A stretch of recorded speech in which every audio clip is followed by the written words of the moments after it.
the 16th of October 2018. I will introduce myself. I'm Councillor Bob Braun. I am acting convener today as our appointed convener is away on holiday. I would normally at this point say to the public, but this has been recorded, we only have one member of the public here, I believe, so to let you know this is a recorded session. Let me just introduce everybody on the top table. To my right is Councillor Ian James, and to his right is Mr Harrison. Mr Harrison is a planning advisor to the local review body, who is not part of the planning department, has had no previous involvement with any of the applications on the agenda today. On my left is Councillor Eric Drysdale. To his left, our legal advisor, Mr Jeff Fogg. And finally, to his left, Mr Danny Williams, who is the committee representative here. So, going to the agenda, may I ask, are there any declarations of interest in these matters? Councillor James. Thanks, convener. Yes, I have a personal declaration of interest in item 4.4 for the erection of an office building in Kinloch. It is my neighbour. Thank you. Now, am I allowed to sign the minutes? Are we happy for me to sign the minutes for today? Yep. Oh, okay. So, for procedural purposes, because we have a declaration of interest and we have a substitute, a member to come on the panel, if everyone's in agreement, we will hear case 4.4 first. That is the application for Hillview in Kinloch. Are we in agreement to hear that first? Yep. Thank you. Councillor James, would you kindly leave the room now, please? And Councillor Band, will you come forward? Same time next week? We'll call you when we're ready. Thanks.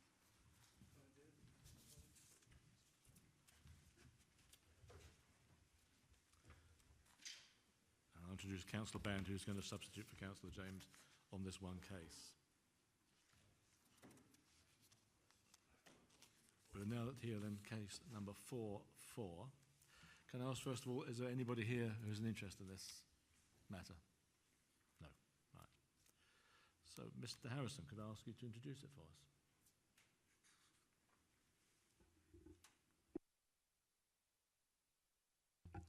us? Thank you. As you say, this is a detailed planning application for the erection of an office building class 4, including access ramp, 3 storage sheds, formation of a car parking area, external storage area, landscaping and associated works at Hillview, Kinloch, Blairgowrie. This is a retrospective planning application. The building is single storey with a pitched slate roof including solar panels and rendered walls with coins. It is accessed from a private road and served by a private drainage system. The application site is located on rising ground facing south and, with the exception of the access, has boundaries onto farmland on all sides. There is an L-shaped group of buildings lying to the west. The A923, that's the Blairgowrie to Dunkeld Road, and the Lochran and Marley SSSI and Dunkeld Loch Special Aerial Conservation lie to the south. I'll just take you through the photographs now. You might look to page 435 onwards, which provide you with a location plan, a site plan, and drawings of the building, the shed, and also some photographs submitted by the applicant. The general sequence of the photographs are first of all views from the public road, the access, the site itself, and the adjoining land, including the housing in the locality. So this is us looking east towards Blairgowrie, and then swinging round as the arrow suggests to the left, we then look up from the public road through the existing housing there towards the application site at Hillview, and the red line of course indicating the extent of the application site. Swinging round again slightly to the left again, this is now looking in a westerly direction which takes in some of the houses fronting onto the public road. Moving on from that, we go into where the access to the application site is between 2 houses, and then the next photograph shows you that start of the access between the houses leading up to the application site itself. And this is us now as in the application site on the access road looking in a south east direction, more or less back towards where the first photograph was on the main road there where you see the line of trees, and then swinging round to the right of that, we're again looking towards the main road and the houses on the fronting of that, and obviously the loch, and then swinging round to the right of that, we're looking down part of the access road to the houses. Moving on from that, now, excuse me, we look at some of the storage and sheds, which are on the lower lying part of the application site at present, in that south east corner, and then getting a little closer to that, I mentioned sheds there. One of the sheds is behind the yellow unit, which you saw in the earlier photographs there, so just to confirm that. Moving on from that, we've got a number of photographs, first of all looking across the open field on the east side, then swinging round to the right of that, looking down past the storage area which we were looking at in the earlier photograph, again back across the landscape towards the loch, and then swinging round again to the right of that. We've taken the remainder of the application site in front of the building, and you can see that in relation to the group of houses at the lower level. And swinging round to the right of that, we take the frontage of the building itself. Swinging slightly to the right of that again, catching the gable of the building, we also see the eastern parking area, which is referred to on the plans, which has been formed recently. And then moving on from that, we go round the back of the building, and this is the area at the back of the building with one of the sheds. I've maybe mentioned at this point, you'll notice there's a really big difference in levels between the area immediately at the back of the building and, of course, the rising ground there, which has been cut into. The position of the shed there differs from what you have on your location plan. Moving on from that, just again to give you a sort of the rear elevation of the building from that elevated position. And then, excuse me, back to the frontage of the property again. But I might mention two other things. There's reference in the papers to Chestnut View, which is this property in Kinloch, and also Wood Acre. These two properties, of course, being the ones being referred to as providing an alternative and upgraded version of their drainage system as part of this phosphorus mitigation.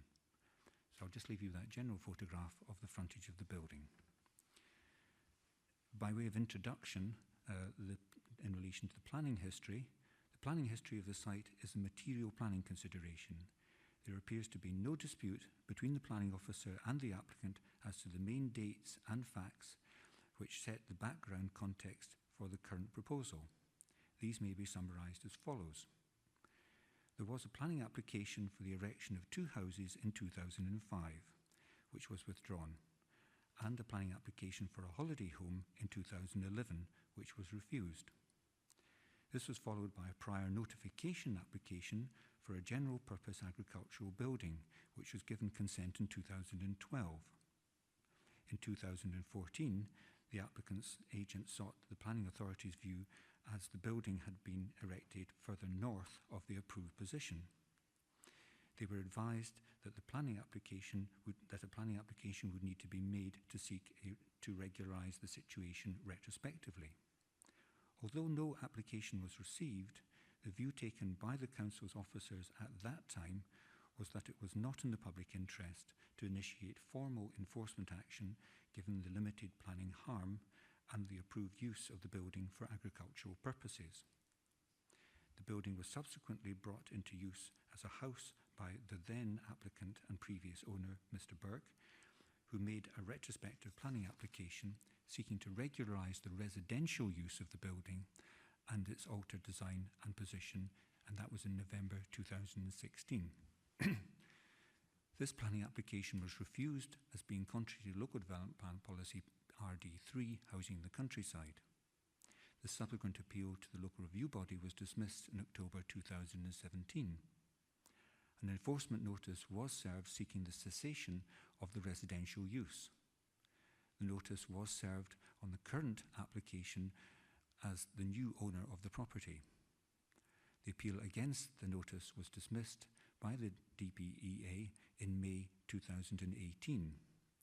The applicant is now seeking to change the use of the building and its curtilage for a Class 4 business purpose and retrospective permission for the changed position of the building, the access ramp, 3 sheds, and external storage area, parking and landscaping. Turning now to the applicant's case in summary, the applicant has operated a very successful landscaping business for some 30 years, focusing on the Dundee and Perthshire area. Regarding the proposal, the building has been designed as a house and is seen as being readily converted for business accommodation. This, together with the land forming the application site, would meet the requirements of the applicant's existing and expanding business without significant internal or external alteration. Externally, sheds and outside storage is envisaged for the rear of the building. Areas for the display, storage and propagation of plants and for landscaping materials are also proposed. The existing storage huts on the site are capable of being moved. Regarding planning considerations, the applicant has drawn attention to Scottish Government policies and publications and the Council's economic strategy in relation to small and medium-sized enterprises in support of his application to establish his business at this rural location. These are contained in full in the papers. Regarding Local Development Plan Policy PM1A, the applicant recognises that the use of the building as a dwelling is unlawful and needs to cease to comply with the enforcement notice. The building is permanent and benefits from planning permission as an agricultural building. The building is unrelated to any farm unit. Any environmental harm from the development is seen as negligible and can be addressed through conditions to relocate storage sheds and undertake landscape planting.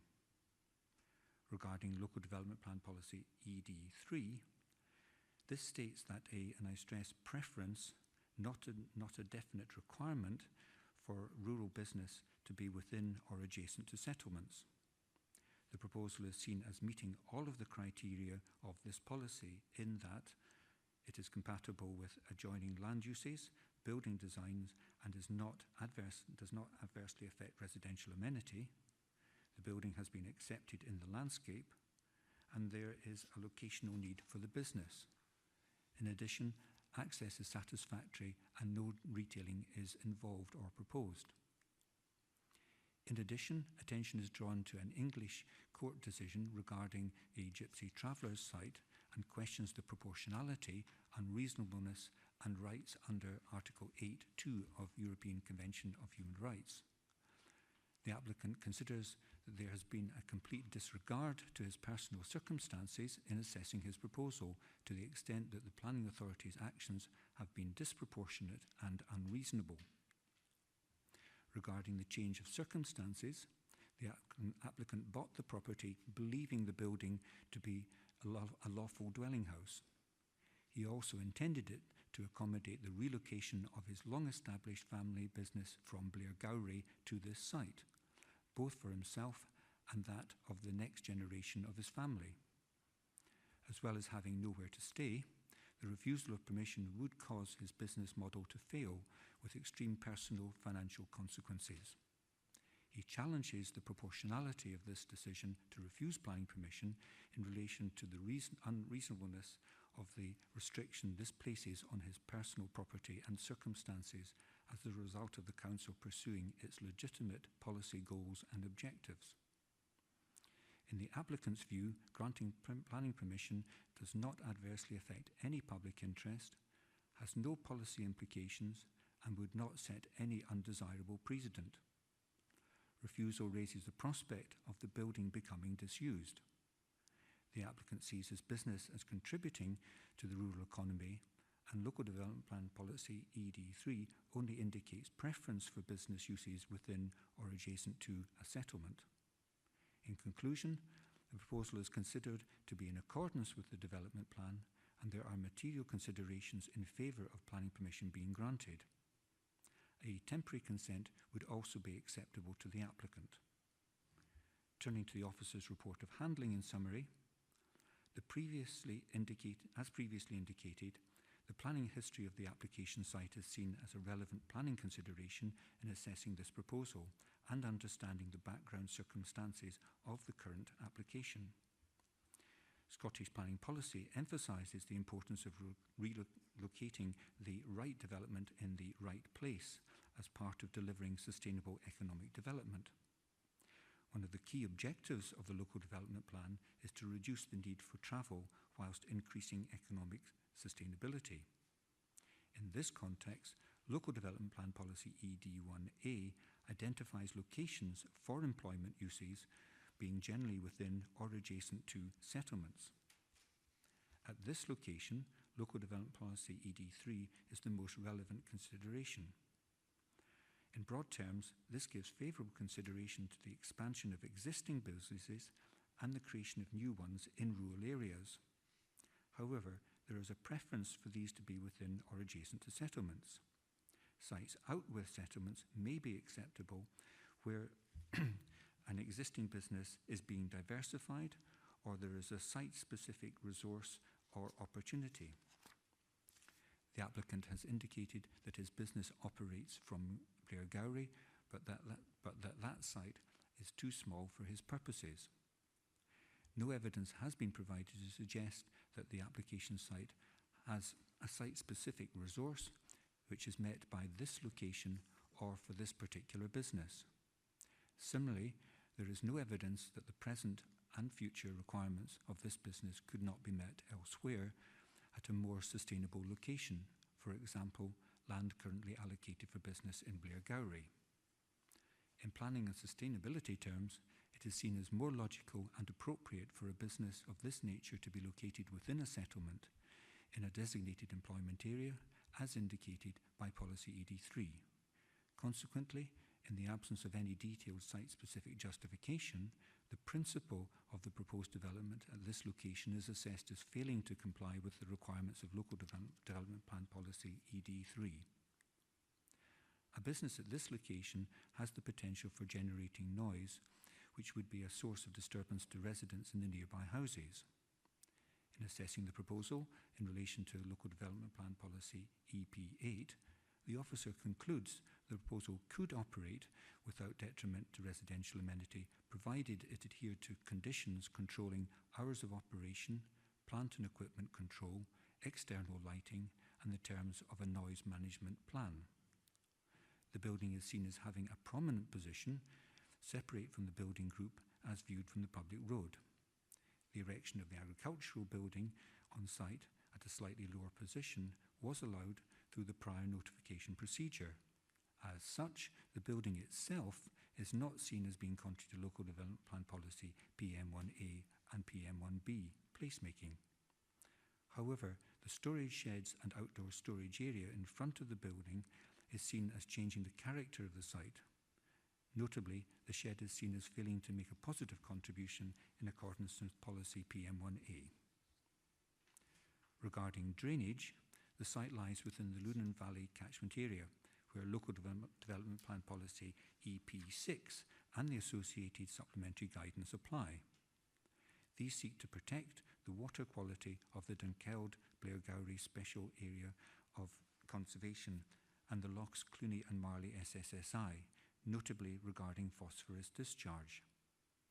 Out with settlements, there is a presumption against development in this catchment area, except, for example, for the renovation or alteration of existing buildings and the development necessary for economic need. On the basis of the implementation of the phosphorus mitigation proposal submitted, SEPA and SNH have withdrawn their initial objections to this proposal. In conclusion, while recognising that there are some economic benefits associated with the relocation of the business from Blairgowrie, this is not assessed as being sufficient to set aside the principle of the proposed development at this location, failing to comply with the requirements of Local Development Plan Policy ED3. In this case, there have been no representations. There has been a request for a site visit from the applicant and no request for a hearing. Thank you, Convener. Thank you, Mr. Harrison. Members, may I ask if you have any questions for Mr. Harrison? Councillor Band? No. Councillor Drysdale? No, I don't. No, thank you. This was the point where we normally see if we can proceed, but I feel that this is a very complicated planning application with some history to it. And to ensure that we are fair to to the applicant, I would like to defer the case pending further information being presented to us, so that we have a complete package to view. Namely, it would be nice to see the papers and plans associated with the previous history of this application site. I'd also like to see some clarification of the land ownership. It would be nice to have the applicant give us some details of where his existing business is in Blairgowrie and the size of that site, so that we can assess that and a need to move to here. It would also be ideal to see proof of the drainage improvements that had been delivered.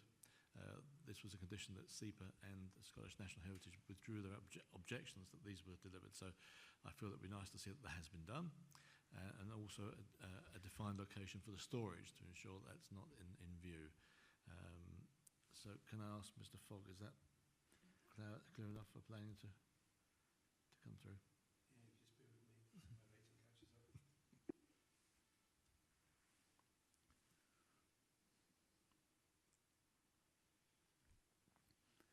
While Mr. Fogg's doing that, maybe a point of clarification. The drainage you talked about, the alternative drainage for phosphorus mitigation, as far as I understand it, is not being provided. It is still to be provided.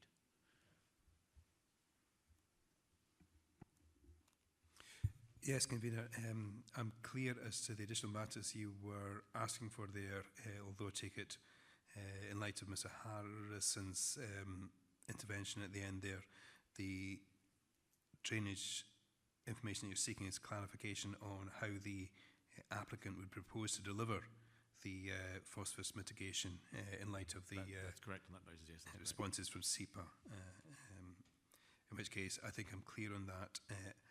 And presumably you'd be looking for that information to come from the applicant with an appropriate opportunity being given to the appointed officer to comment also on that, and then the matter brought back for further determination. That's correct. Thank you.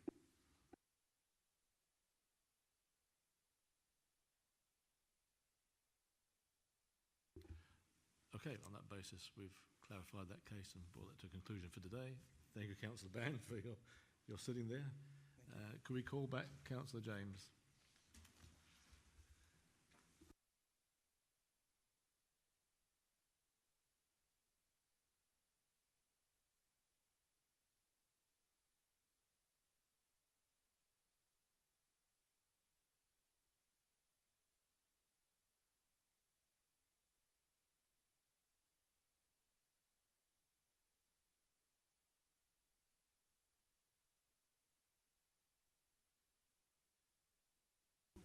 Welcome back. Thanks.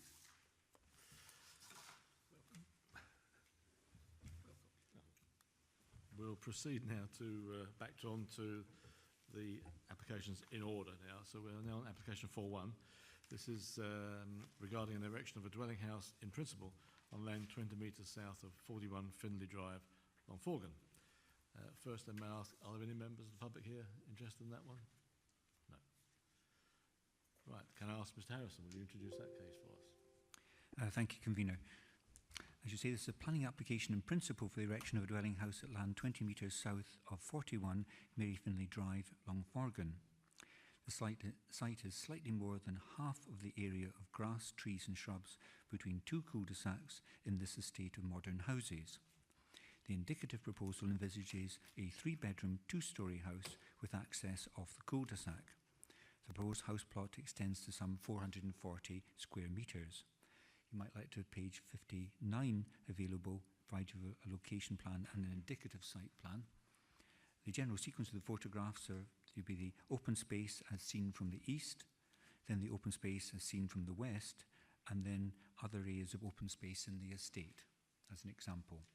So this is us, as say, in part of Mary Findlay Drive, approaching the cul-de-sac, and so as it were, if we go up the road there, we get to the top of the road, and this is, as it were, the turning circle at the top, and the application site, or part of it, indicated there with the red line adjacent to number 39. So from that sort of same position, if we swing slightly to the right, we see more of the application site and more of the, should we say, the arms of the hammerhead of the turning area. This is us looking in a westerly direction. So you can see from there the land starts to dip away to the lower level from this more upper, more or less slightly sloping level before the break in slope, as it were. And swinging slightly to the right of that again, we have the accesses to the adjoining houses. That's numbers 41 and 43 in your plan. So moving on from that, we step into the application site, as it were, still looking in a westerly direction, as it were, looking from the application site down into the other cul-de-sac at the slightly lower level. And as we go down from that, we get to see to where there's a bit of a break and slope, and we have the less, shall we say, maintained area at that slightly lower level. And that's the area which is envisaged for an improved play facility.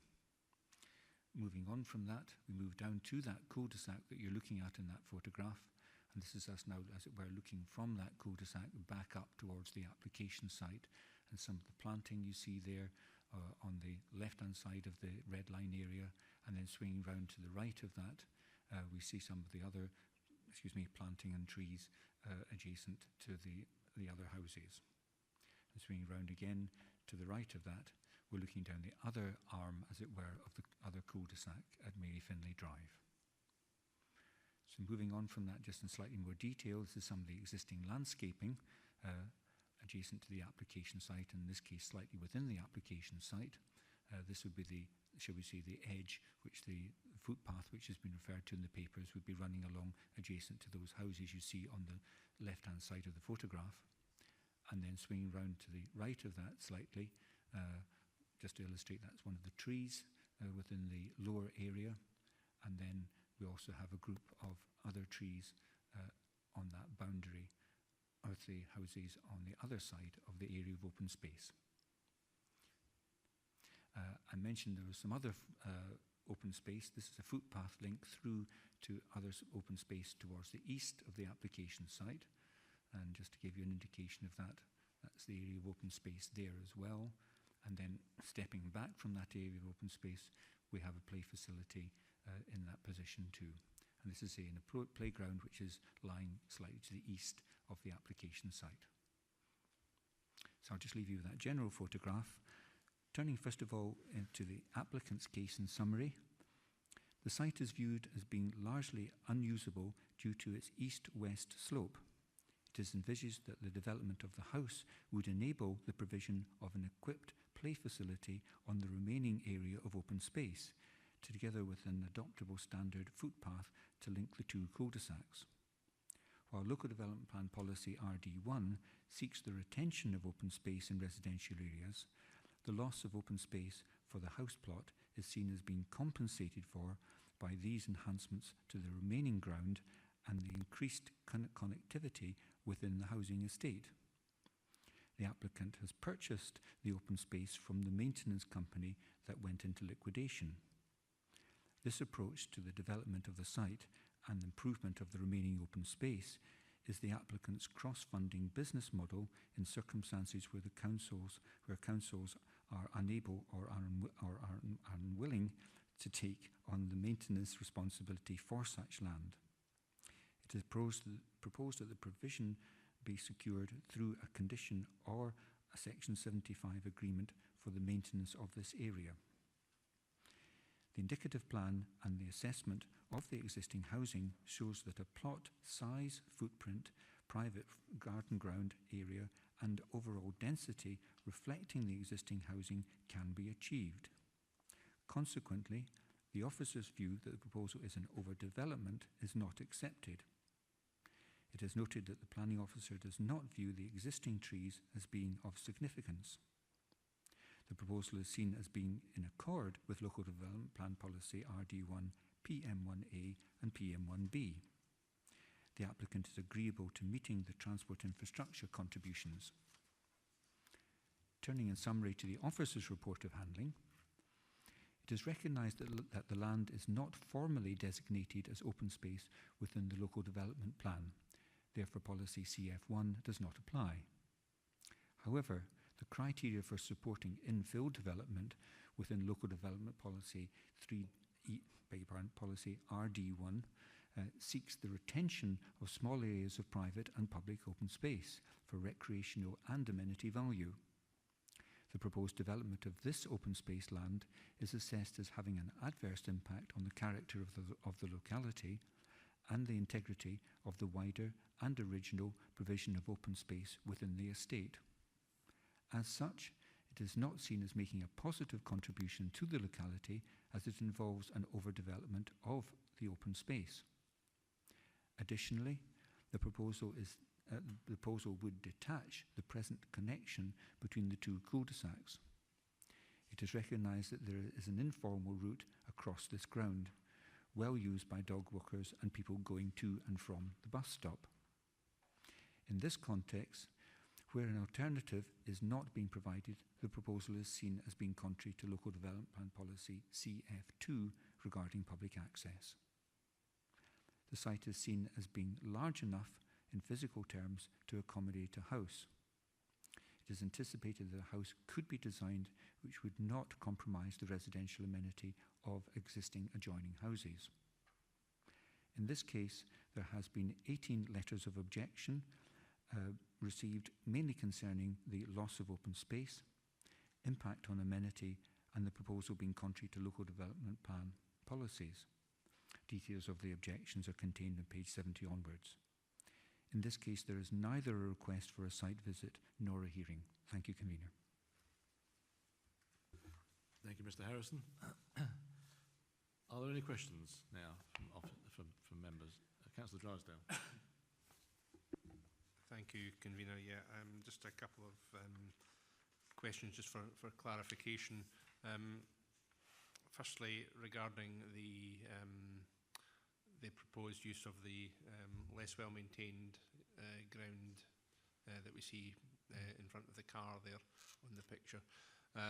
So the proposal would be for that to be converted into a play area for children. Is that correct? That's how the applicant envisages, yes. Yeah. Mm-hmm.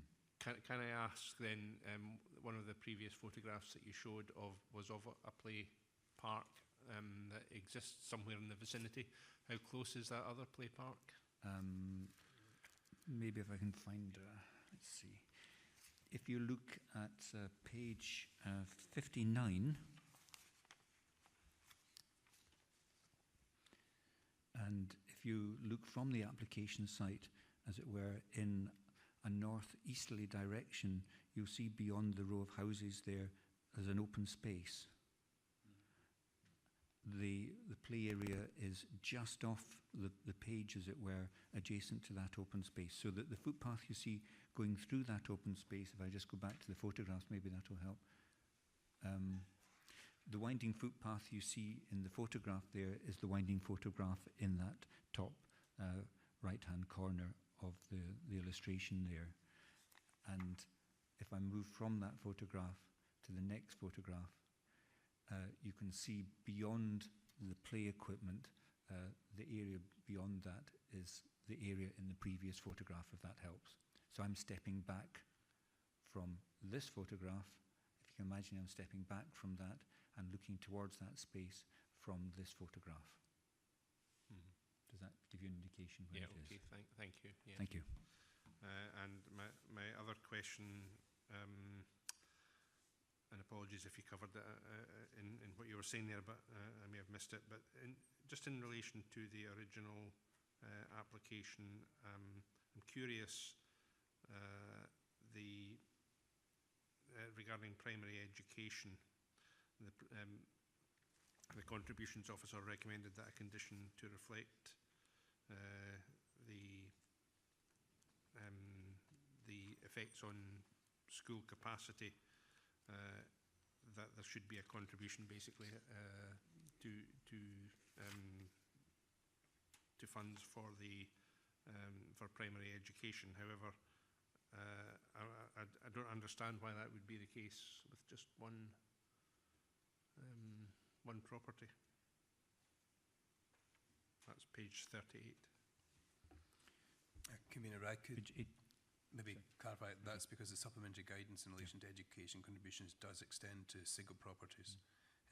What Councillor Drysdale might be thinking of the affordable housing, which is for 4 or more, but for education, they're sought in respect of one only. Okay.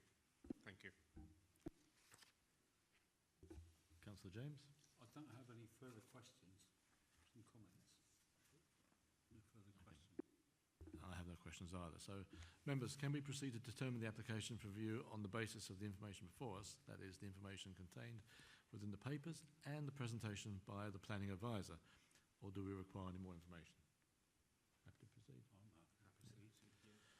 Okay, then we're ready to move to debate. So can I ask Councillor James, having considered the applicant's papers, report of handling, Perth Kinross local development plan and all other relevant material, planning conditions to start? Yeah, thanks, convener. Sorry, thanks, convener. I mean, as it's in the delegated report, it's mentioned, and we're seeing this more and more often. I'm not happy about it. Nothing new has come forward, and what we're losing here is a piece of open space which was designated as an open space, which was commensurate with the development at that time. And in our local development plan, we put a maximum amount of properties on an area or on a development. And what we see here is somebody coming along at a later date to extend that. And I don't think that's fair on our colleagues who made that decision in the first place. So I see no reason why we should give up open space for a single house. So you concur with the planning decision? I'd concur with the decision, which is to refuse this application. Yeah. Councillor Drysdale. Thank you, convener. Yeah, I am in agreement with the previous comments, and you know, I feel that that this is this was always intended to be open space. It's of great value to the amenity of the local residents. At the time that the estate was developed, that was the case, and it remains the case now. And I do not see that there are any overwhelming considerations that would see us overturn the original planning permission for the estate, and I would be against the development proposed.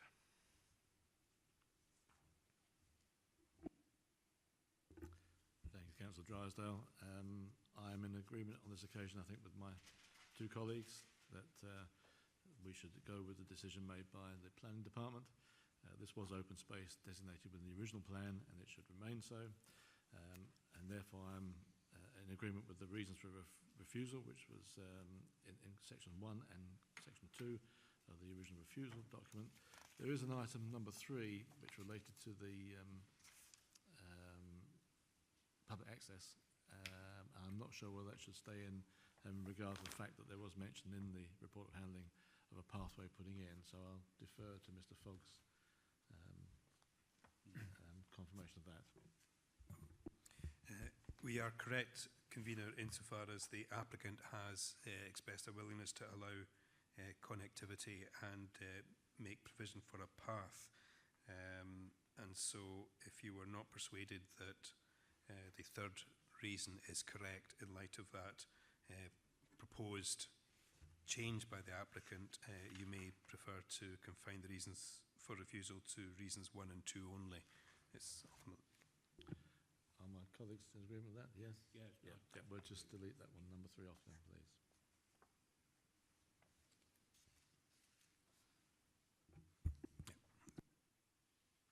Thank you. So that's a refusal on number 4.1 then. Thank you very much. We'll now proceed to 4.2. This is a proposal for an erection of a wind turbine and associated works in land southeast of Warlawhill Farm, Carnbo, Kinross. Could I ask Mr. Harrison to introduce the application? Thank you, Convener. This is a planning application in detail for the erection of a wind turbine and associated works at land southeast of Warlawhill Farm, Carnbo, Kinross. The site lies in an area of elevated and undulating fields between the A91 and the A977.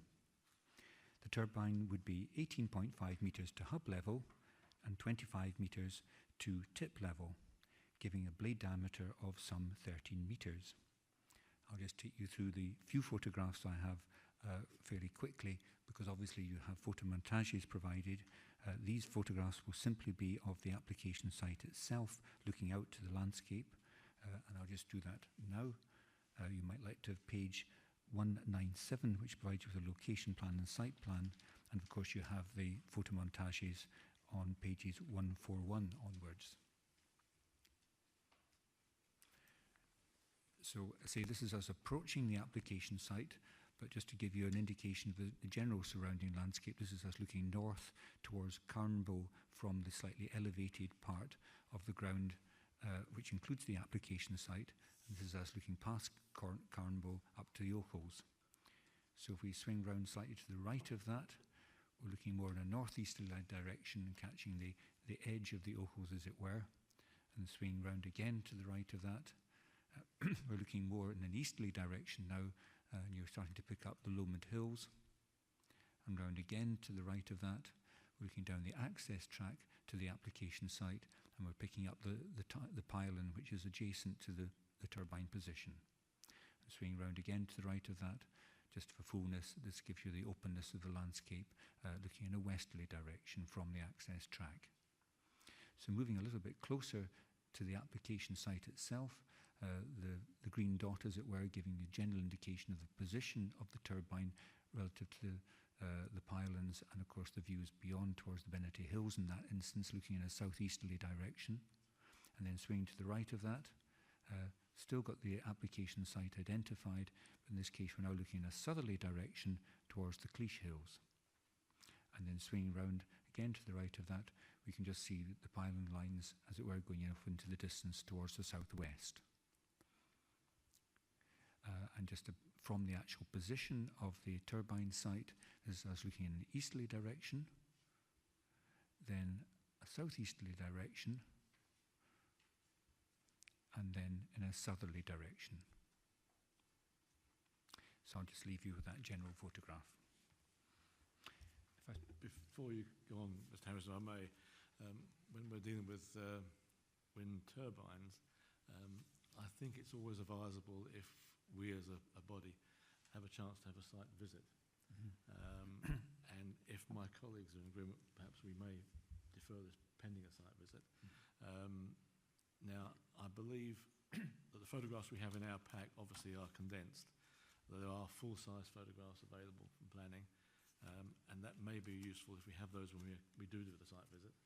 Mm-hmm. And I believe that there are some photo montages there available which we could use as well, which will help on the visit itself. Yes, the applicant has submitted some new information, yeah, which I was going on to say, right, to explain this is viewpoints 9 and 10, and also there's a reference to 7 and 8 as well. So it would be good to have the... It would be good to have those with us as on the site visit. So I think, as I have my colleagues are in agreement, which they seem to be, I would like to defer this one pending a site visit. Could I just maybe just clarify a point there? Are you asking, obviously, to have those with you on the site visit? Yes, I would. But those are, say, that's actually new information which the officer didn't have before him at the time of dealing with the application. Are you also seeking the comments from the officer on those new photographs? We have the comments on those as well, yes, please. All right, yes. Thank you. A full package to deal with. Thank you. Mr. Fogg, has any comments on that?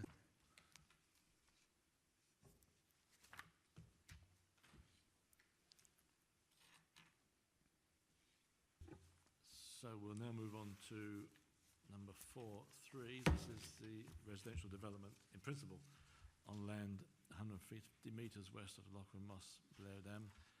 I meant to have asked last time, I'll ask again, do we have any members of the public here? The gentleman there, could I ask what your connection is with the application? You own the land, thank you.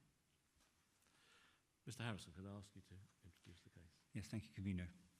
This is a planning application in principle for residential development at land 150 metres west of Lochran Moss, Blairadam. The site extends to approximately 0.4 hectares as part of a much larger field. access would be from the minor public road along the northern boundary. An indicative layout for 3 detached houses has been submitted. I'll take you to the photographs now, but you might like to have page 355, which provides you with a location plan and site plan. And of course, there's indicative drawings of the prospective houses, in plan form, that is.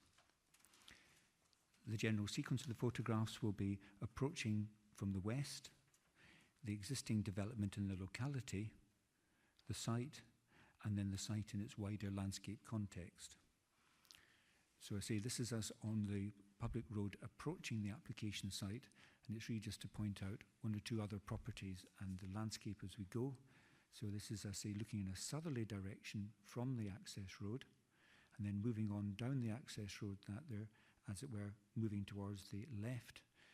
This is as at the, excuse me, the junction, as it were, before going up the hill, which you'll see in later photographs, looking in a westerly direction.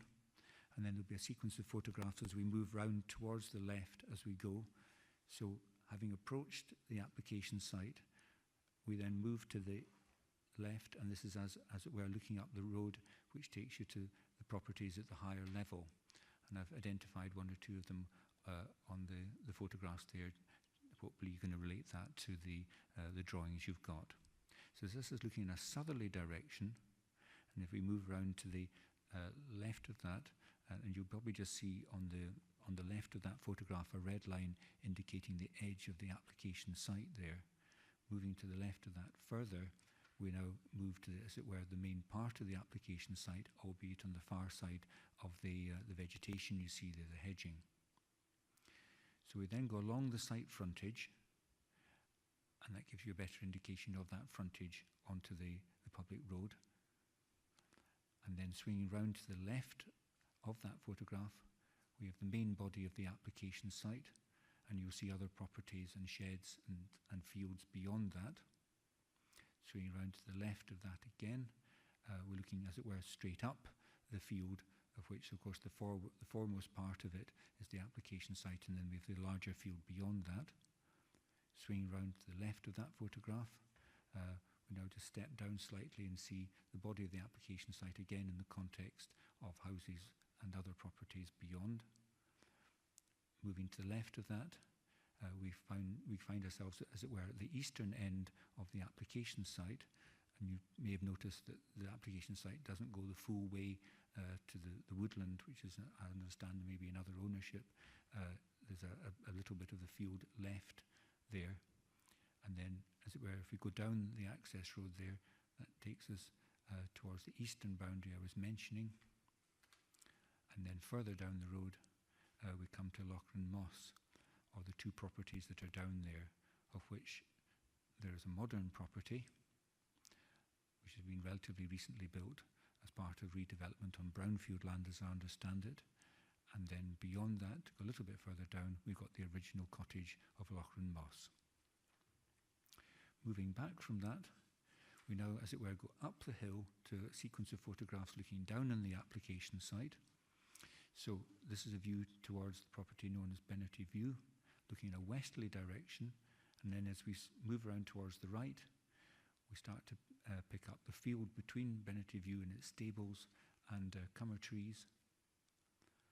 And then moving round again to the right of that, we still have cummer trees on the other property called the Grove, and the agricultural shed, which I think is also mentioned in the papers. And of course we're seeing them in relation to the application site, shown as the red line. And then swinging round again to the right of that photograph, we catch the application site, and we're also starting to bring the wider context of the Lomond Hills into play. So that's looking in a northeasterly direction from that more elevated position.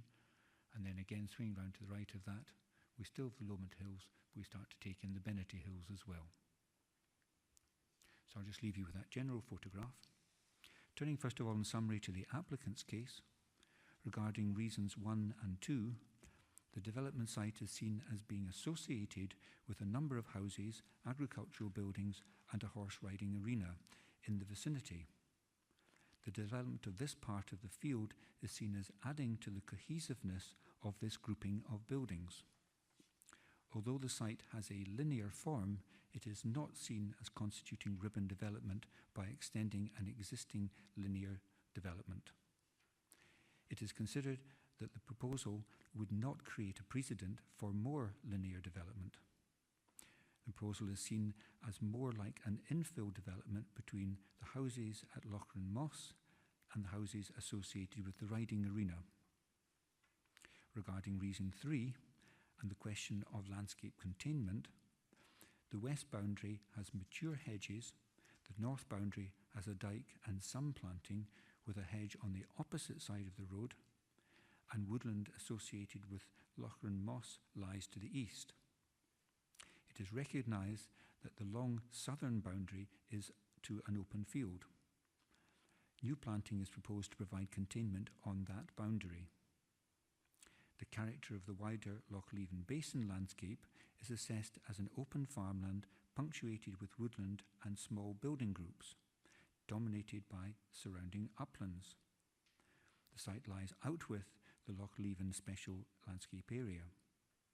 The proposal is seen as enhancing the diversity and quality of the landscape in relation to Local Development Plan Policy ER6.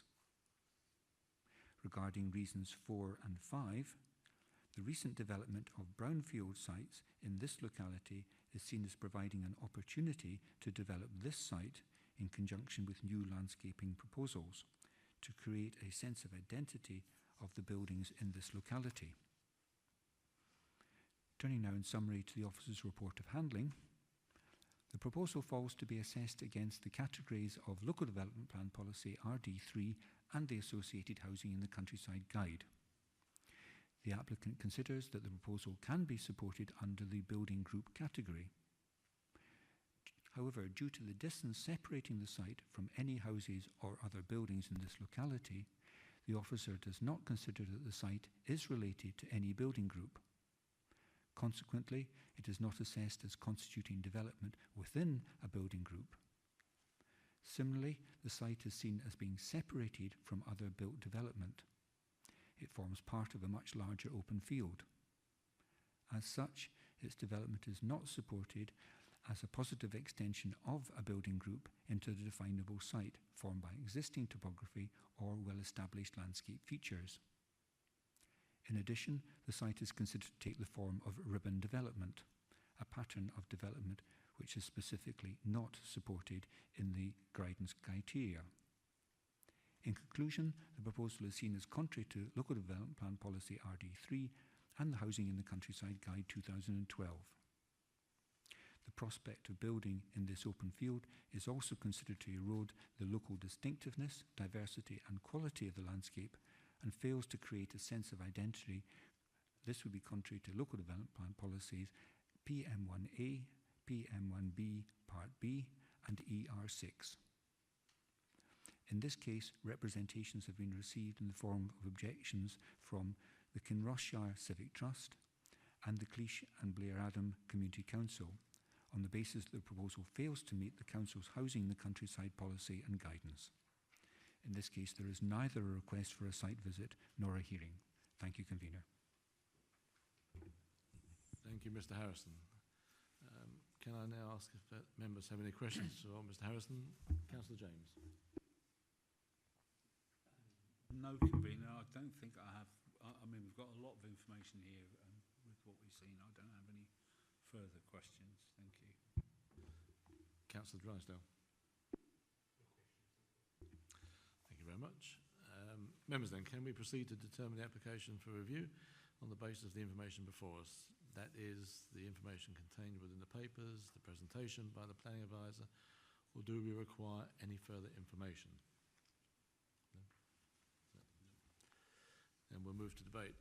Can I ask you, Councillor Drysdale, having considered the applicant's papers, report of handling, Perth and Kinross development plan and all other relevant material, to start? Thank you, Convener. Yeah, I have some sympathy for the applicant from the point of view of I do not feel that this proposal is offensive, if you like. I don't know if that's the right word, but it does not cause any degree of inconvenience or loss of amenity to neighbours. I can understand the points that are being made in respect of the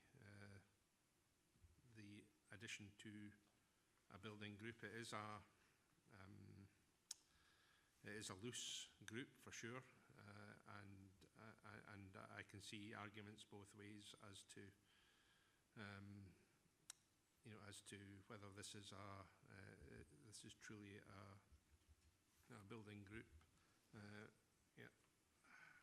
On balance, I would be supportive of allowing the appeal, but I think that's where I would conclude my comments at the moment. Thank you, Councillor Drysdale. Councillor James. Thanks, Convener. I'm seeing it slightly different from Councillor Drysdale to a point. I mean, as far as a building group, yes, it's a very, very loose interpretation of being part of a building group, and it doesn't actually comply with our local development plan, and it's not within the settlement boundary. I can't see any reason really to, and we'd be doing an injustice to people in a similar situation. I can't see any reason from departing from our local development plan and the rules we put into place. So I would stick with the planning decision in the first place, which is to refuse. So the decision, thank you, Councillor James, the decision is mine. I think we've all agreed, I think, that the building group is very loose.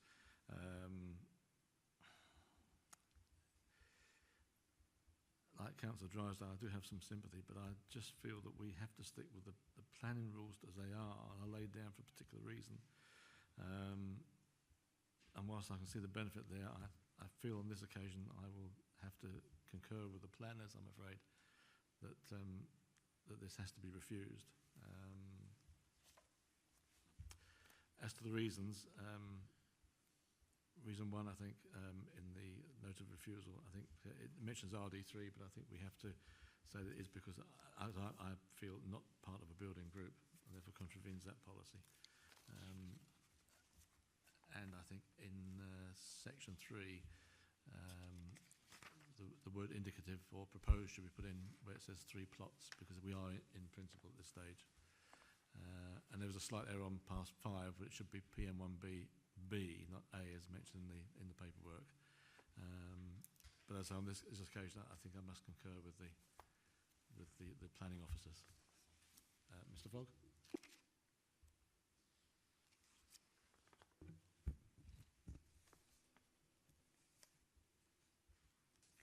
Convener, I noted everything you said in terms of the adjustments to the reasons for refusal, specifically adding in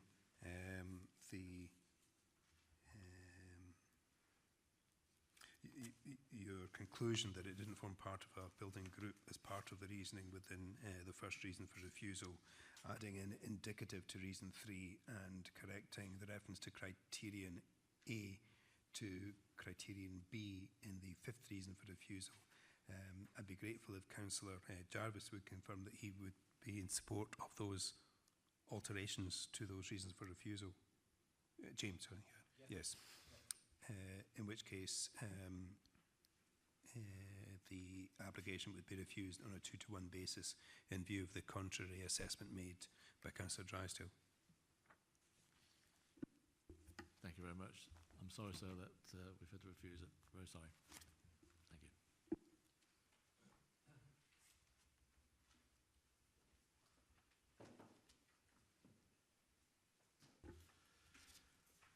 We now proceed to paper 4.5. This is the erection of a dwelling house on land 20 metres west of 2 Errol Road, Main Street, Invergowrie. Could I ask, there's no members of the public here, so there's no point in asking.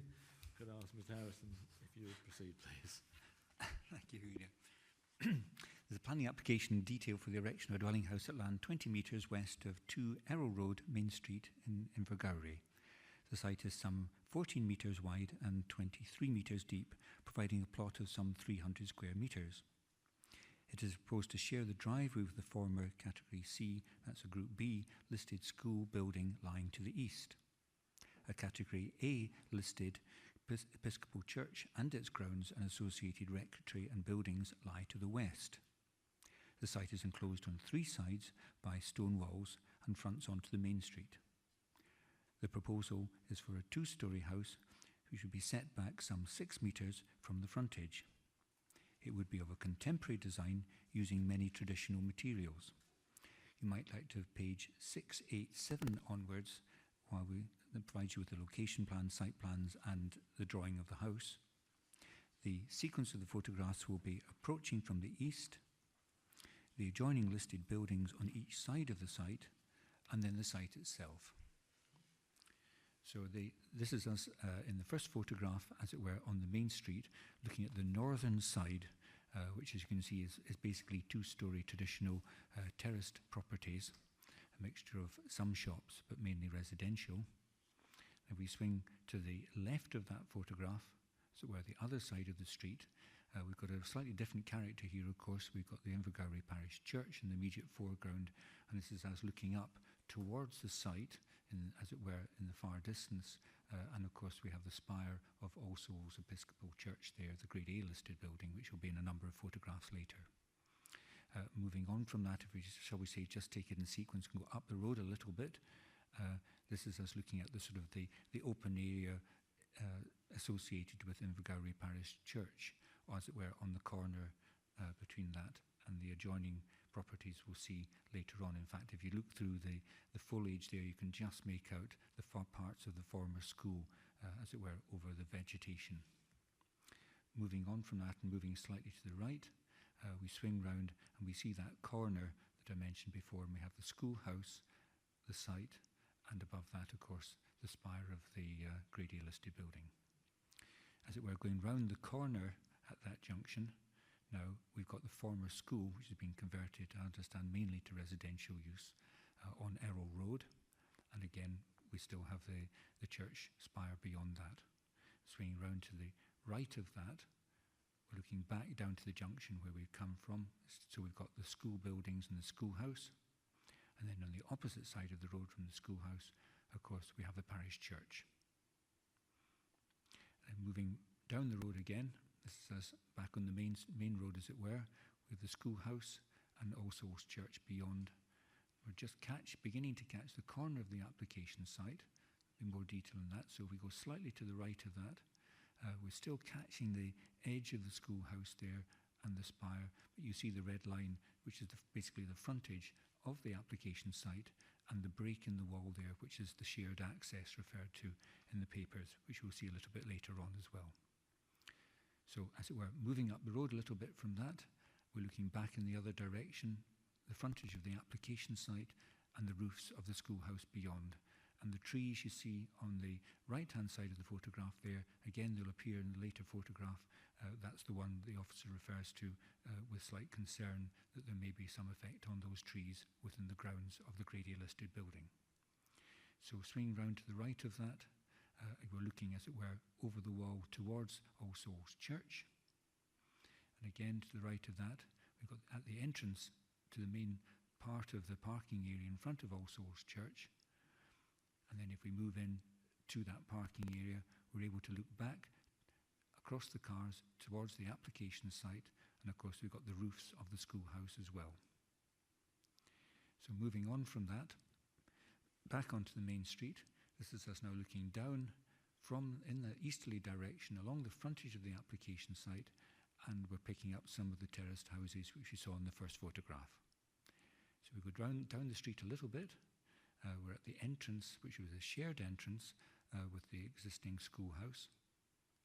And from there, we move into the application site, go right to the back of it, as it were, looking down that shared access road. And of course, on the left-hand side of that, we have we start to see the main body of the application site itself. So if we swing to the left of that, we have the principal part of the application site, the large trees being the earlier ones you saw in the photographs before. And again, swinging round to the left of that, we catch the rear boundary of the application site, and of course we have the presence of the Grade A listed building. We move from that position to the far corner of the application site and look back at the site from that position. This is us looking back to the side of the schoolhouse, or I should say the former schoolhouse building. And again, swinging to the left of that, we have the application site from that position. And then moving from that position at the back of the site, we move forward a little bit, and it shows that corner and the trees within the grounds of All Souls Church. So I'll just leave you that general photograph from the public realm. Turning in summary to the applicant's case, the proposal is viewed as being entirely in keeping with the development at this location, which is predominantly of two-storey domestic houses set back from the pavement on a similar building line and pattern. The design, while contemporary, uses stone, slate, larch cladding and render to reflect the other buildings in the street. It is seen as according with local development policy, notably as, and I quote, an infill development at a density which represents the most efficient use of the site while respecting its environs. End of quotation. There are no objections from neighbours or consultees.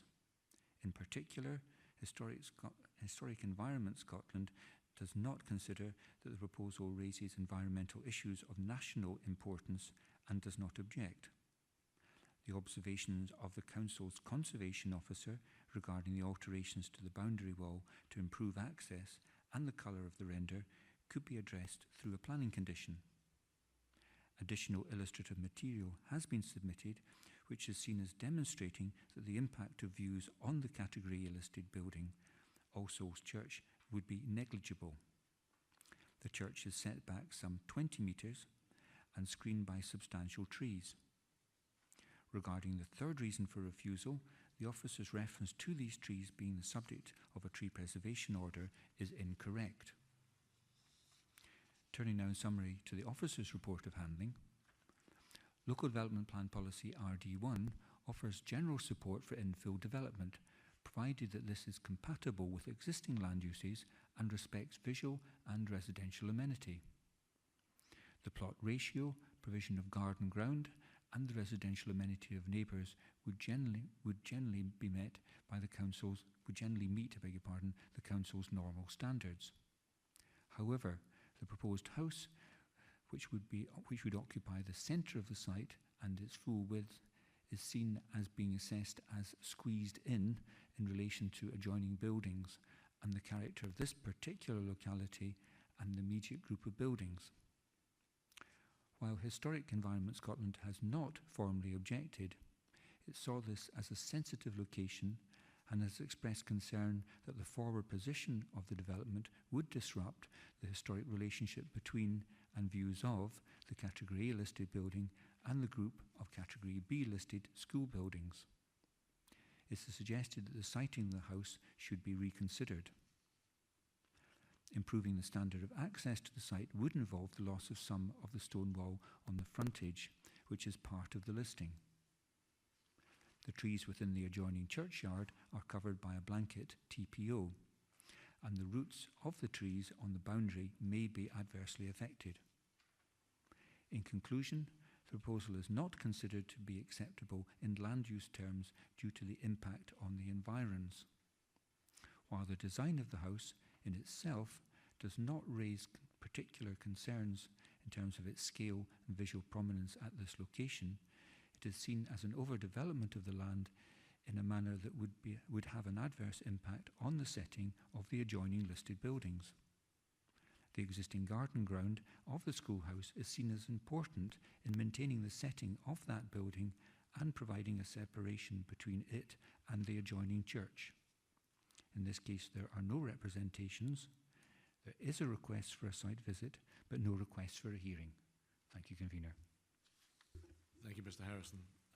Do we have any questions? Councillor Drysdale? Councillor James? No questions, convener, just comments. I have a question. What is the land being used for at the moment? There's a lot of children's play area in there. And Excuse me. Yes, I noticed you've got children's play in there. My understanding, actually, if I go back to it, the sorry, wrong way. How can I put it? When I was there, I knocked on the door of the what you see, this extension here, and I think that's actually an entry to some sort of beauty salon. So there's some commercial use in there. So I'm not absolutely sure whether this is available to the residential use of part of that property. Certainly, when you look at the application plan, you'll see that the schoolhouse is in the ownership of the application site as well. So I can only assume that was play equipment that the residential part of the schoolhouse enjoys. thank you. So, members, can we now proceed to determine the application for review on the basis of information before us? That is information contained in the papers and the presentation by the planning advisor, or do we require any more information? Councillor Drysdale? Yeah, I think I would prefer to see this for myself, just to get a proper picture of the environment, and so I would like to request a site visit, please. Councillor James? I certainly would. I'm in total agreement with Councillor Drysdale. I mean, considering the listed status of some of these buildings and the sight lines proposed, I would like to see this myself. I certainly agree, so I think we'll defer the decision pending a site visit, please, if we may. Is that all okay, Mr Fogg? Okay.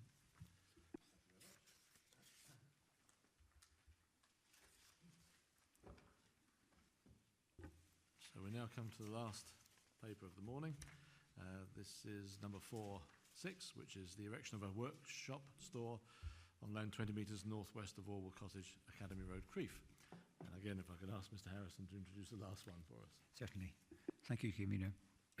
As you say, it's a planning application in detail beg your pardon, for the erection of a workshop and store at land 20 metres northwest of Orwell Cottage, Academy Road in Crieff. The site lies to the rear of West High Street.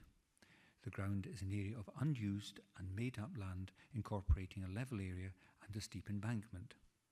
The proposed workshop would be a single storey with vertical timber-clad walls and pitched metal roof. Access would be from Academy Road and a partially shared private driveway. And you might like to have page 737 to hand, provide you the location plan, site plan and drawings of the workshop. The sequence of the photographs will be approaching the site from the main street, Academy Road itself, the site, and then the adjoining properties. So see, the first photograph here is taken from, as it were, standing in West High Street, looking at one side of the property on Academy Road, and then swinging round, as it were, or moving slightly towards the right of that. We look, as it were, straight up Academy Road. This is the entrance onto the High Street, Main Street, I should say. And then again, moving slightly to the right of that photograph with the property on the other side of the entry to Academy Road. So we start to go up Academy Road now. It's the general nature of it. And go a little bit further up, as you might see, there actually are some vehicle entries into some of the properties as you go up the road. First of all, on the left-hand side, and then swinging round on the opposite side of the road, we have another entry serving other properties off Academy Road. Going up a little bit further, we're now getting towards the edge of the application site, and you'll see from the papers, of course, there's reference to a larger proposal in the past which involved development on both sides of Academy Road. So this is, as it were, as we go up on the left-hand side of Academy Road, and the entry off Academy Road, which we'll see in more detail later, But if we swing round to the right of that, on the opposite side of Academy Road, this is the access into the prospective housing site, or house site I should say, on the opposite side of the road, which is to say referred to in the papers. And I should be clear, referred to in the papers in the context of the earlier planning application, not the current application. So moving on from that, we start to see the application site and other land which is identified on your plan as potentially for residential parking and a waste bin area. That's in the immediate foreground with the application site beyond. So moving on from that, just a little more detail of the relationship with the adjoining properties and the access. And moving on from that, looking down the access, we proposed the red lines are basically the lines you see on your plan, which is quite an unusual alignment which seems to cut across the existing access on the ground, as it were. And then moving on from that, we move, as it were, in towards the application site proper. And we have that in this photograph in the context of the other property on the right-hand side there, which you'll see in later photographs. That's number 3. From that photograph, you'll see there's a bit of a break of slope beginning to happen. So we've got an upper level that's relatively level, and then moving towards the left of that, you can see the land falls away within the application site. And moving into the application site itself, this is as it were on the upper level, looking back in a southerly direction towards the main street. And then the sequence of photographs swinging round to the right of that. We have the property in that far corner. As you can see, it's down at a lower level relative to this main body of the application site. Swinging round again to slightly towards the right of that photograph. We're looking from the application site down into the rear area of that property. And again, swinging round to the right of that photograph, we have number 3 Duff Court, which is referred to in the papers. Moving on from that, we're now standing in the application site, looking back towards Academy Road.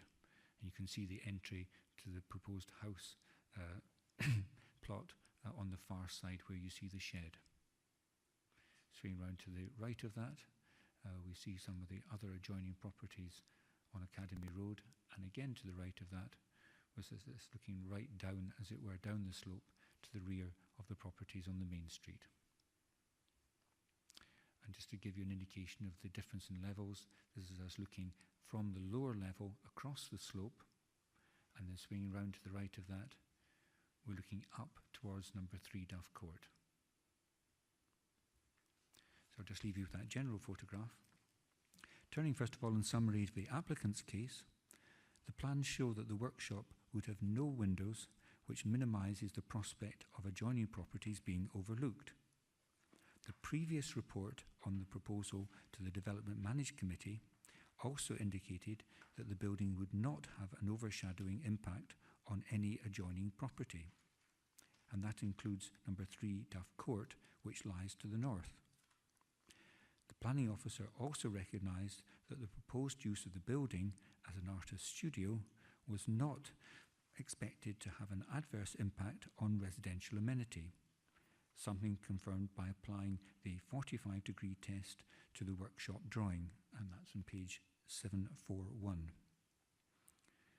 The improvements to the access arrangements relating to the previous application would still apply, the current proposal being in addition to the works shown on the application site plan.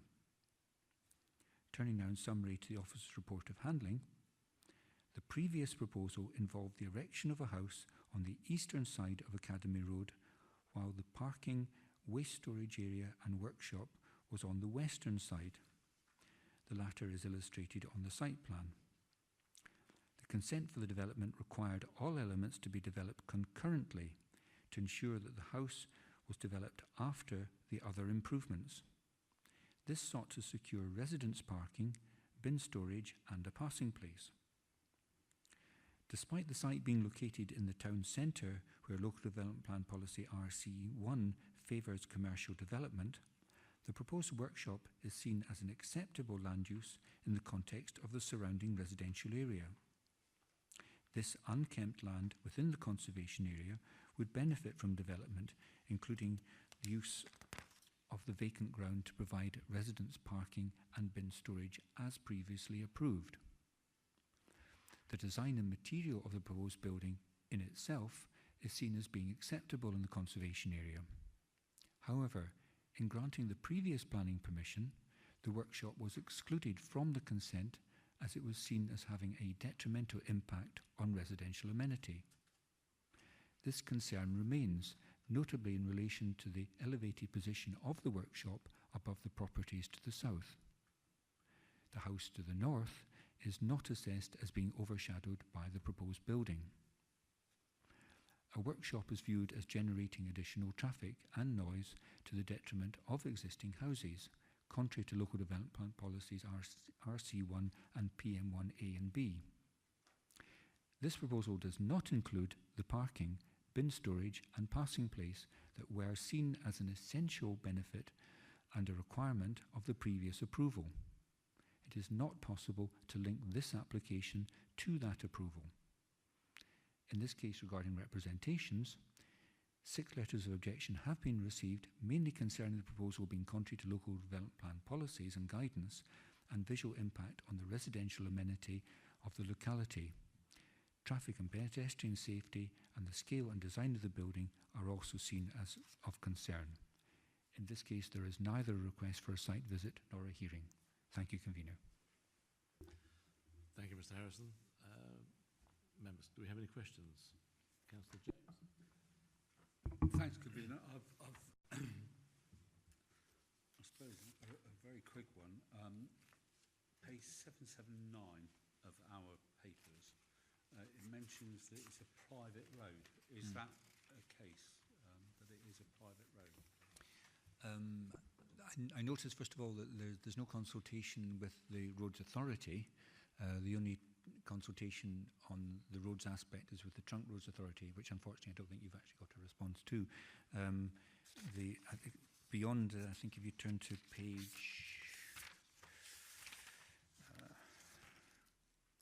a couple of pages earlier than that, page 773, you do have, shall we say, a form of response, if I can put it that way, from transport planning, but it's basically just pointing you in the direction of the Trunk Roads Authority. It really doesn't pass comment on the proposal, as it were, itself. And I notice you draw attention to the fact that one of the objectors refers to it as a private road. There is some street lighting, but that may be a case, some historical reason why it's been provided rather than actually being formally adopted. So to answer your question, I don't absolutely know for certain whether it's adopted or not adopted.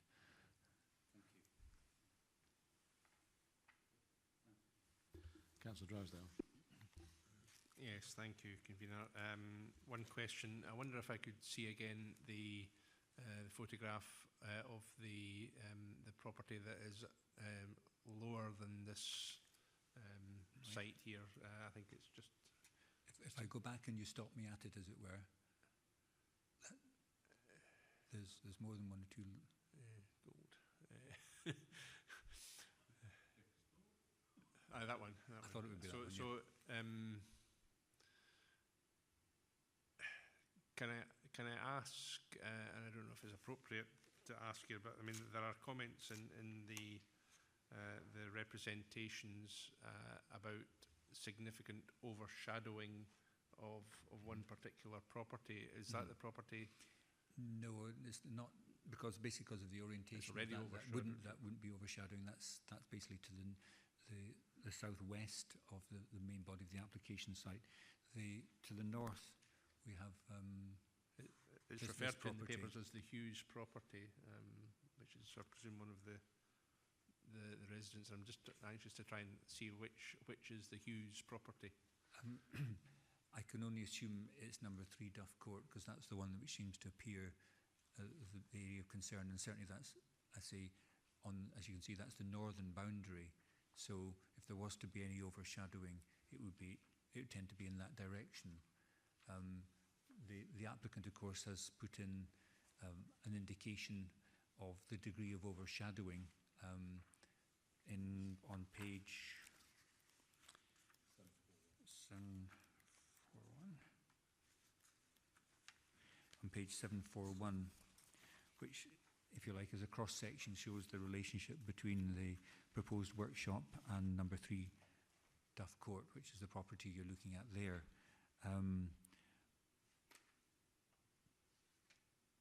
The 45-degree angle, if you like, is the assumption of the degree of overshadowing which would be cast. It's a bit of a rule of thumb, if I can use that term, but what they're trying to demonstrate there is that at a 45-degree angle, only the area, as it were, the triangle adjacent to the property would generally be overshadowed. It's not to say that in no circumstance, particularly as we move into the winter months, would there be any shadow cast beyond that. It's just as a rule of thumb as to what would be a degree of overshadowing, which would be I should say, a cause for concern in terms of it being a continual loss of amenity. Okay, thank you. If I could just ask Mr. Harrison, that I think you mentioned regarding overshadowing and overlooking, there was no windows in the building. Is that right? Well, and the proposal you have, if you look at page 740, I beg your pardon, it would suggest that you only have the entrance. Right. There's no skylights as far as we can see here at all. Anything? No. No. No real natural light at all. Then. No. No. Okay. Members, can we proceed to determine the application for review on the basis of the information before us, the information contained within the papers, the presentation by the planning advisor, or do we require any further information? No? Happy to proceed. Happy to proceed. Okay. So we'll move to debate. So can I ask Councillor Drysdale, and considered all the paperwork and report, if you could start, please. Thank you. The issue that concerns me the most is the status of the access to the property and its width, its ability to cope with any form of traffic to what is described as a workshop and a store. So there must be going to be traffic to and from it. One would think. I was particularly struck by the photograph of the narrowness of the road at its opening, and this is a residential area, and so I'm concerned if there's any commercial traffic there trying to manoeuvre these tight routes, that this is going to be a road safety issue. And so from that point of view, I'm concerned were this development to proceed that there would be an issue here, which is brought out obviously in the second of the reasons for refusal. As regards the first of the reasons for refusal, I'm less persuaded that there's an issue here, and certainly from what I can see in the picture of 3 Duff Court and and the illustration that is provided in the papers, I'm not really seeing an overshadowing issue that would concern me. But on the basis of the second reason for refusal, I would, and only that reason, I would concur with the original decision. Thank you, Councillor. Councillor James. I'm in agreement with Councillor Drysdale on this one. Access, I don't think, is particularly good. I'm also not in favour of having a workshop in such close proximity to residential homes. A very difficult situation if something was to happen in the workshop. I don't think that this contributes positively to the built environment, and it doesn't respect the amenity of the place, which is the original reason 1 for refusal. And again, I'd echo what Councillor Drysdale said for reason for refusal number 2. So I don't see anything that would change my mind from the original decision for refusal. Thank you, Councillor James. I find myself in agreement with both my colleagues to refuse this. I think the main important point is the traffic access to the property, which will be very difficult. And with commercial traffic going up there, I think it'll be even worse than what it is now. So I'm in agreement with the planning officers to refuse this application. Certainly condition 2 applies, I think. There's no overshadowing, as we've said, so we may have to reword condition 1, I think, but I'll ask Mr. Fogg for his advice on that point, if we may.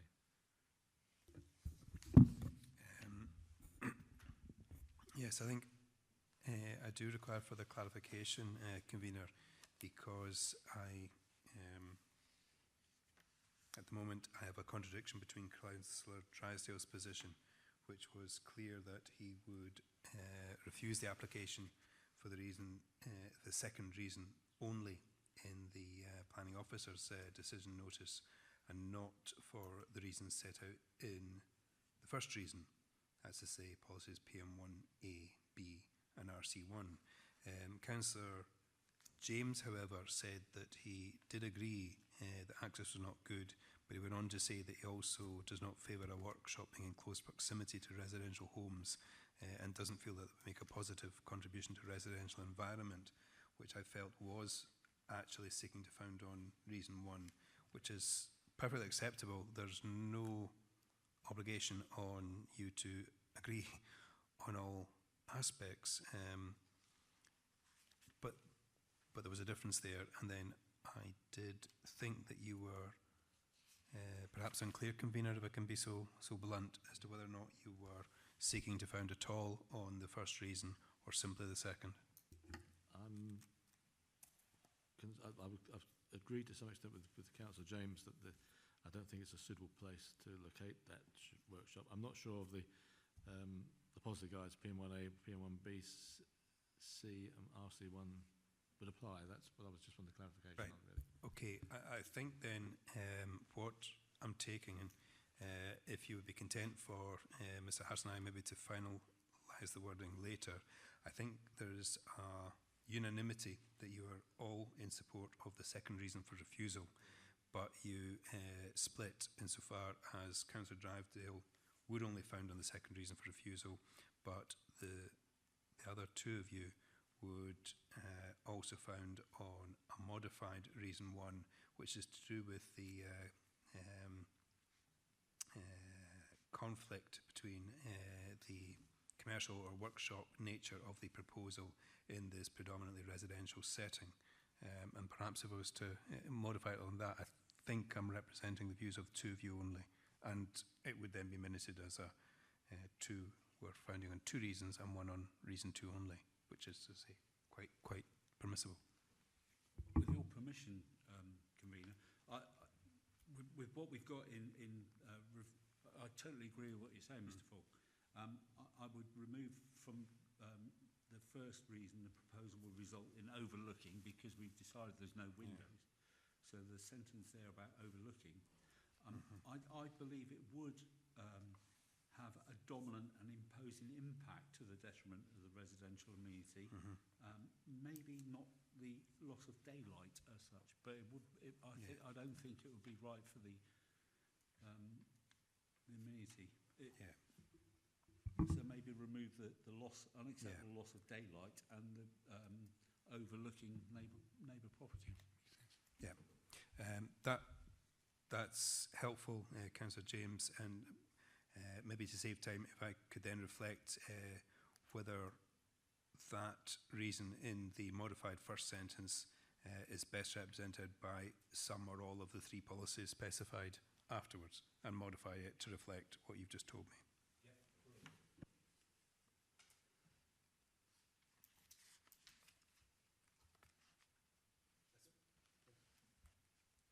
Right, thank you very much, everybody. That's the meeting over. Thank you. Yes, my pleasure.